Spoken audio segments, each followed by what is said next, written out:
श्री शिवाय नमस्तुभ्यम। सभी दर्शकों को मेरा सादर प्रणाम। दोस्तों, आज के वीडियो में हम बात करेंगे ऐसे कलयुग के सच के बारे में जिसे श्री कृष्ण ने बताया था पांडवों को। वो 5 अद्भुत अनुभव। बात करते हैं महाभारत के समय की।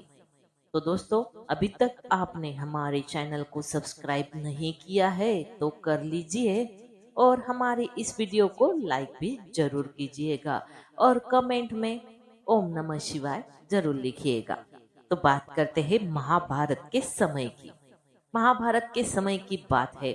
पांचों पांडवों ने भगवान श्री कृष्ण से कलयुग के बारे में चर्चा की और कलयुग के बारे में विस्तार से पूछा और जानने की इच्छा जाहिर की कि कलयुग में मनुष्य कैसा होगा, उसके व्यवहार कैसे होंगे और उसे मोक्ष कैसे प्राप्त होगा।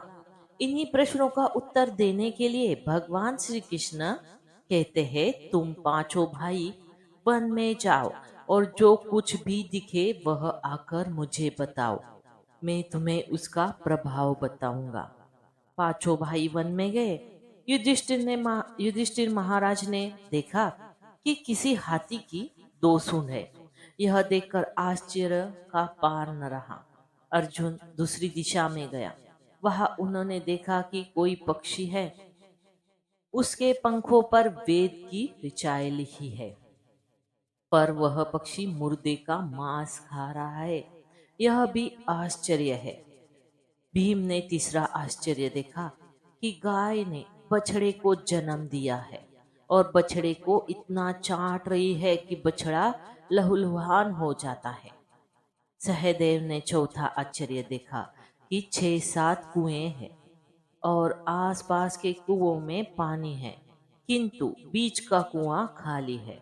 बीच का कुआं गहरा है, फिर भी पानी नहीं है। पांचवे भाई नकुल ने भी यह अद्भुत आश्चर्य देखा कि एक पहाड़ के ऊपर से एक बड़ी शिला लुढ़कती लुढ़कती आती है और कितने ही वृक्ष के साथ टकराई, पर वृक्ष के तने उसे रोक न सके। कितनी ही अन्य शिलाओं के साथ टकराई, पर वह रुक न सकी। अंत में एक अत्यंत छोटे पौधे का स्पर्श ही वह स्थिर हो गई। पांचों भाइयों के आश्चर्यों का कोई पार नहीं रहा। शाम को वे जब श्री कृष्ण के पास गए और अपने अपने अलग अलग दृश्य का वर्णन किया।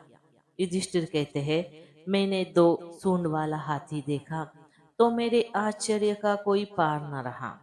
तब श्री कृष्ण कहते हैं, कलयुग में ऐसे लोगों का राज्य होगा जो दोनों ओर से शोषण करेंगे, बोलेंगे कुछ और करेंगे कुछ। ऐसे लोगों का राज्य होगा, इससे पहले राज्य कर लो तुम। अर्जुन ने आश्चर्य देखा कि पक्षी पंखों पर वेद की ऋचाएं लिखी हुई है और पक्षी मुर्दे का मांस खा रहा है। इसी प्रकार कलयुग में ऐसे लोग रहेंगे जो बड़े बड़े पंडित और विद्वान कहलाएंगे, किंतु वे यही देखते रहेंगे कि कौन सा मनुष्य मरे और हमारे नाम से संपत्ति कर जाए। संस्था के व्यक्ति विचारेंगे कि कौन सा मनुष्य मरे और संस्था हमारे नाम से हो जाए। हर जाति धर्म के प्रमुख पद पर बैठे विचार करेंगे कि कब किसका श्राद्ध है। चाहे कितने भी बड़े लोग होंगे, किंतु उनकी दृष्टि तो धन के ऊपर ही रहेगी। ऐसे ही लोग होंगे जो परधन को हरने और छीनने को आतुर होंगे और कोई कोई बिरला ही संत पुरुष होगा। भीम ने तीसरा आश्चर्य देखा कि गाय अपने ही बछड़े को इतना चाटती है, बछड़ा लुहलुहान हो जाता है। कलयुग का आदमी शिशुपाल हो जाएगा। बालकों के लिए इतनी ममता करेगा कि उन्हें अपने विकास का अवसर ही नहीं मिलेगा। किसी का बेटा घर छोड़कर साधु बनेगा तो हजारों व्यक्ति दर्शन करेंगे, किंतु यदि अपना बेटा साधु बनता होगा तो रोएंगे कि मेरे बेटे का क्या होगा। इतनी सारी ममता होगी कि उसे मोह माया और परिवार में ही बांध कर रखेंगे। और उसका जीवन वही खत्म हो जाएगा। अंत में बेचारा अनाथ होकर मरेगा।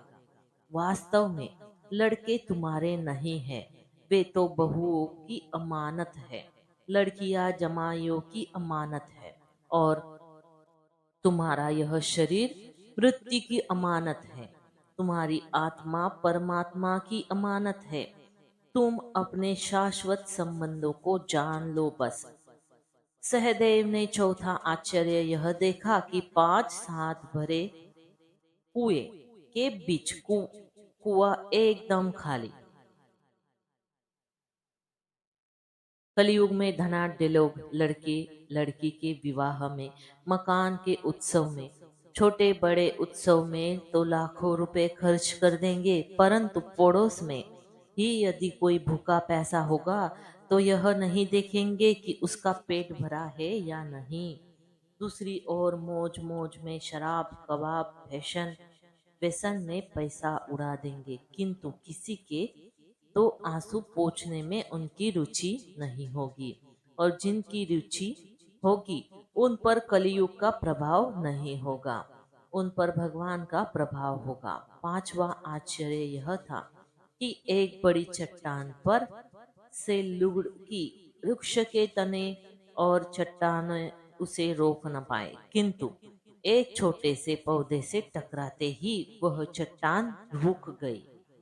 कलयुग में मानव का मन नीचे गिरेगा, उसका जीवन पतित होगा।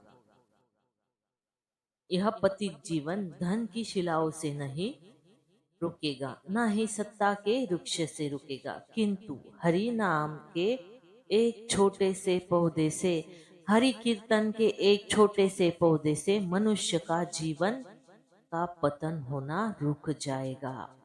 तो दोस्तों, कैसी लगी आपको आज की ये कहानी? हमें कमेंट बॉक्स में लिखकर जरूर भेजिएगा, और हमारे चैनल को सब्सक्राइब करना ना भूलिए। हर हर महादेव।